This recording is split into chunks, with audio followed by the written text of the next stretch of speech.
Alam mo, kung mamamatay tao ka or killer ka, wag kang magtatago pagkatapos mong pumatay or mag-kill. O kaya, halimbawa na babae yung pinapatay mo tapos walang kinalaman sa'yo or hindi mo kayang patayin.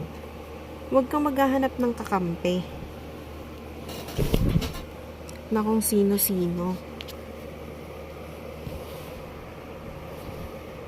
Huwag kang maghahanap ng kakampi kasi kahit na walang ginagawa sa'yo, ikaw lang yung killer, huwag mong idadama yung iba. Kakatawa ka naman na patawa ka. Patawa tong killer na to tapos silent killer pa. Kunwari hindi ka niya directly papatayin. Kung unti-untiin ka niya yung yung internal organs mo, kunwari magsasuffer. Yung yung kung ano-ano sa'yo, halimbawa na yung heart mo, ganun na. Duwag.